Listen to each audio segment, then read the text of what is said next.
Hello दोस्तों, मेरी कहानी वाले चैनल पे आप सबका स्वागत है। तो दोस्तों, हमारी आज की कहानी स्वाति जैन जी द्वारा लिखी गई है। बेटा बहू मेरे संदूक को हाथ मत लगाना। माँ जी, हम चारों ओर हमारे बच्चे बाहर घूमने जा रहे हैं और बाहर से ही खाना भी खा कर आएंगे। रात को आने में देर हो जाएगी तो आप सो जाइएगा। बड़ी बहू सविता अपनी सास रेखा जी से बोली।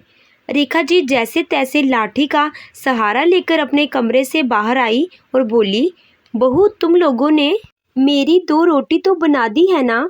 मुझे शाम के खाने के बाद दवाई भी लेनी होती है और आज तो नाश्ते में भी तुम लोगों ने मुझे सिर्फ उबले चने दिए हैं।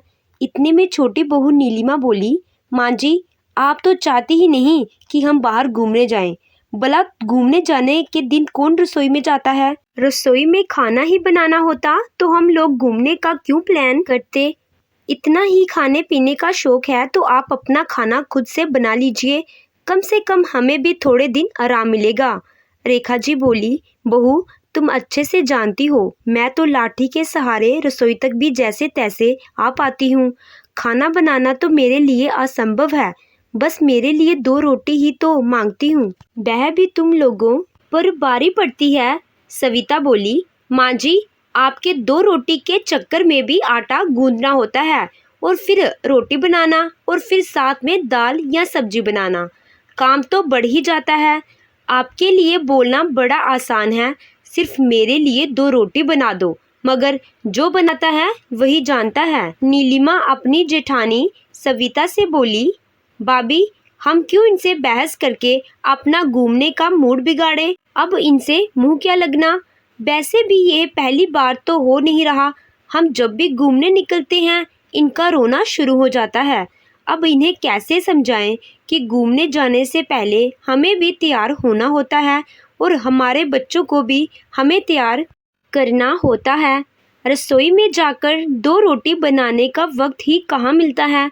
रसोई में जाकर 2 बिस्कुट के डब्बे लाकर नीलिमा ने रेखा जी के कमरे में रख दिए और बोली, ये खाकर अपनी दवाई ले लीजिएगा।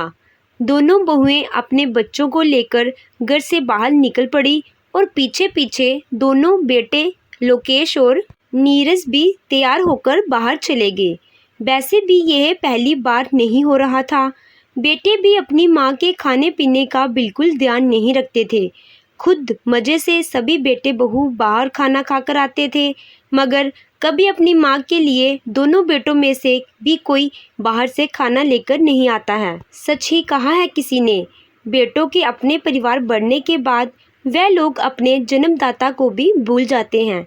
रेखा जी धीरे धीरे लाठी के सहारे से अपने कमरे में वापस आकर अपनी छोटी सी खाट पर बैठ गई और अपने पति राजमल जी की तस्वीर देखकर उनकी आंखें भर आई। रेखा जी को वह दिन याद आ गए जब राजमल जी जिंदा थे। राजमल जी का अपना खुद का स्टील का कारखाना था, जिसमें दोनों बेटे लुकेश और नीरज भी अपने पिताजी का साथ देते थे। राजमल जी जब तक जिंदा थे, बेटे बहुएं उनकी और रेखा जी की बहुत सेवा करते थे। राजमल जी का घर में बोलबाला था और रेखा जी भी तो घर के कामों में बहुओं की मदद कर दिया करती थी। मगर राजमल जी के निधन के बाद रेखा जी एक रोज बाथरूम में फिसल गई, जिस वजह से उनकी रीढ़ की हड्डी में चोट आ गई और ऑपरेशन होने के बावजूद भी बिना लाठी के सहारे उनका चलना मुश्किल हो गया और वह तब से घर में अपने कमरे तक ही सीमित रह गई थी। बहुएं उनका खाना भी उनके कमरे में पहुंचा देती थी। पूरा दिन एक ही कमरे में पड़े रहने के कारण रेखा जी बहुत बार ऊब जाती थी। बेटे बहू हर रविवार घूमने निकल पड़ते। अपनी माँ के बारे में किसी को भी ख्याल नहीं आता। एक रोज जब सविता रेखा जी को खाना देने उनके कमरे में पहुंची तो उसका बेटा सोनू अपनी दादी के कमरे में बॉल से खेल रहा था। दादी की थाली में रोटी और दाल देखकर सोनू बोला, मम्मी आपने बाहर तो हम सबको खीर भी खाने में दी थी, फिर दादी को खीर क्यों नहीं दी? सविता हड़बड़ाते हुए बोली, बहुत बातें बनाने लगा है तू आजकल। बाहर जाकर बॉल खेल। कमरे में बॉल किसी को लग गई तो और उठकर वहाँ से चली गई। रेखा जी को तो एक अरसा बीत गया था खीर खाए हुए। जब से रेखा जी का ऑपरेशन हुआ था तब से बहुएं खाना कमरे में ही आकर दी जाती।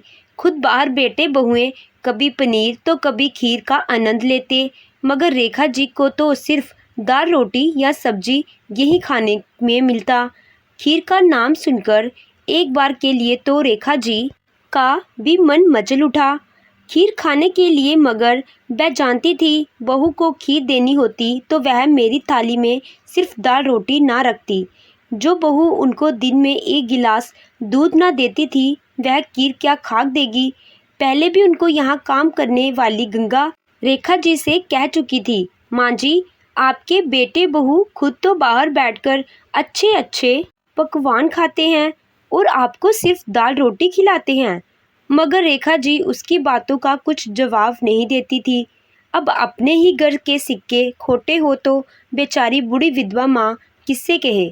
शाम को रेखा जी की भांजी मोनिका उनके घर आई। मोनिका रेखा जी की बाई की बेटी थी, मगर मोनिका को रेखा जी अपनी बेटी की तरह प्यार करती थी। इसका एक कारण यह भी था कि रेखा जी को खुद की बेटी नहीं थी, जिस वजह से बचपन से ही रेखा जी ने मोनिका को बेटी माना था। लुकेश और नीरज को हर रक्षाबंधन पर मोनिका ही राखी बांधा करती थी।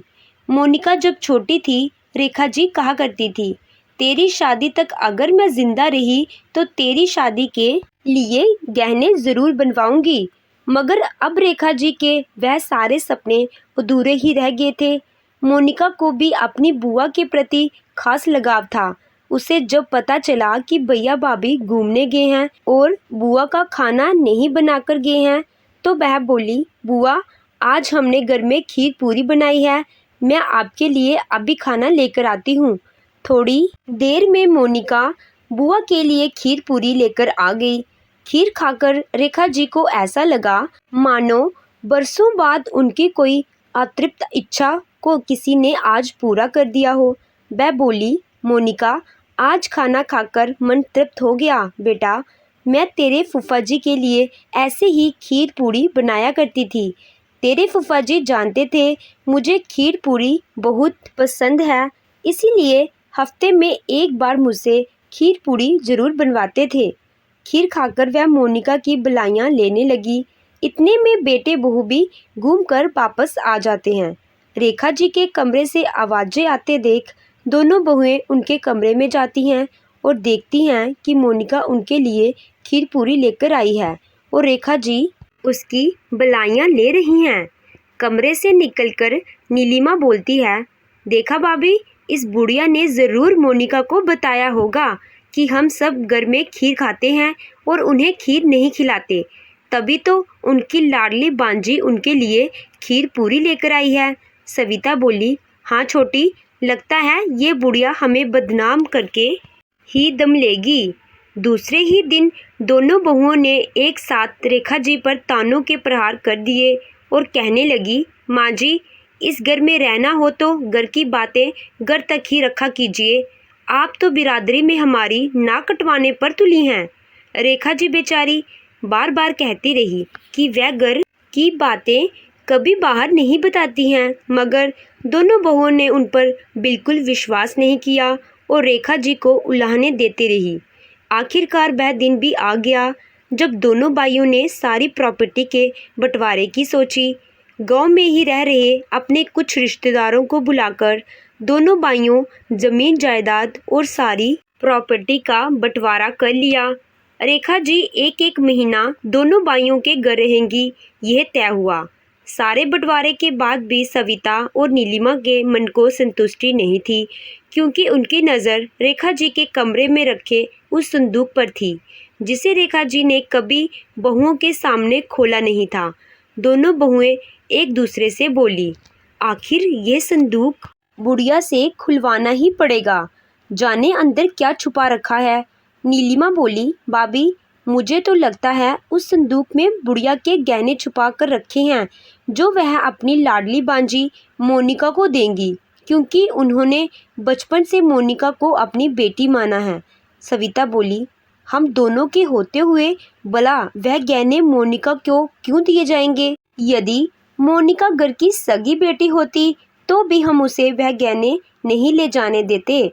फिर मोनिका तो हमारे पतियों की मेरी बहन है, भला उसे हम कैसे गहने लेके जाने दे सकते हैं।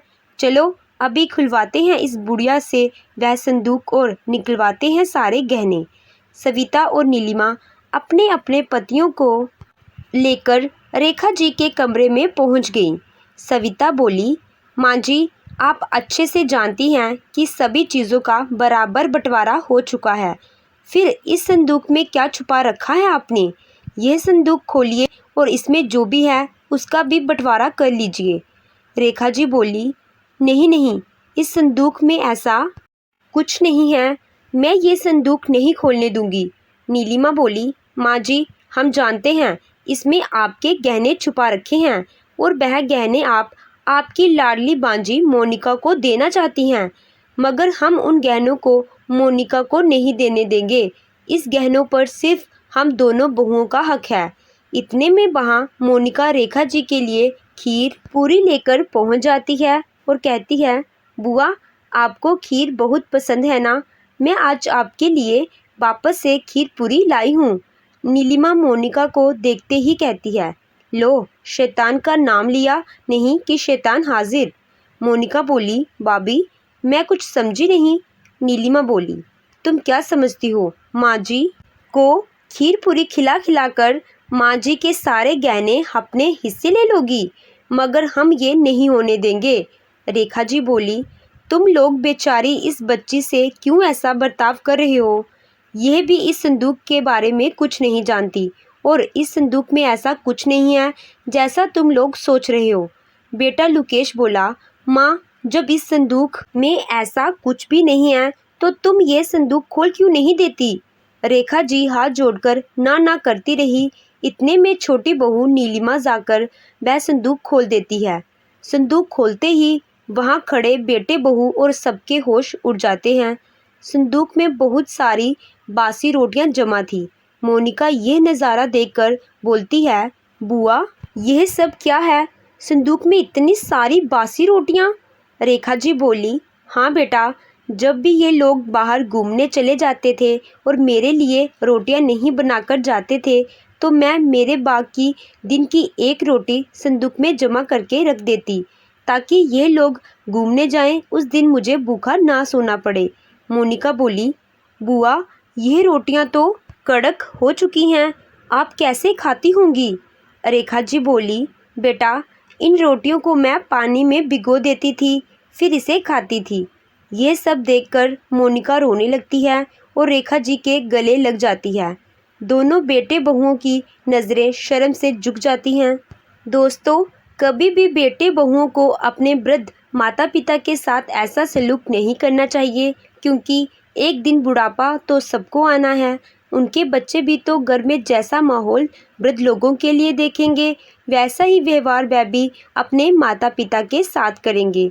तो दोस्तों, आपको ये कहानी कैसी लगी? कहानी अच्छी लगी हो तो वीडियो को लाइक कीजिएगा, चैनल पे नए हो तो चैनल को सब्सक्राइब कीजिएगा। Thank you.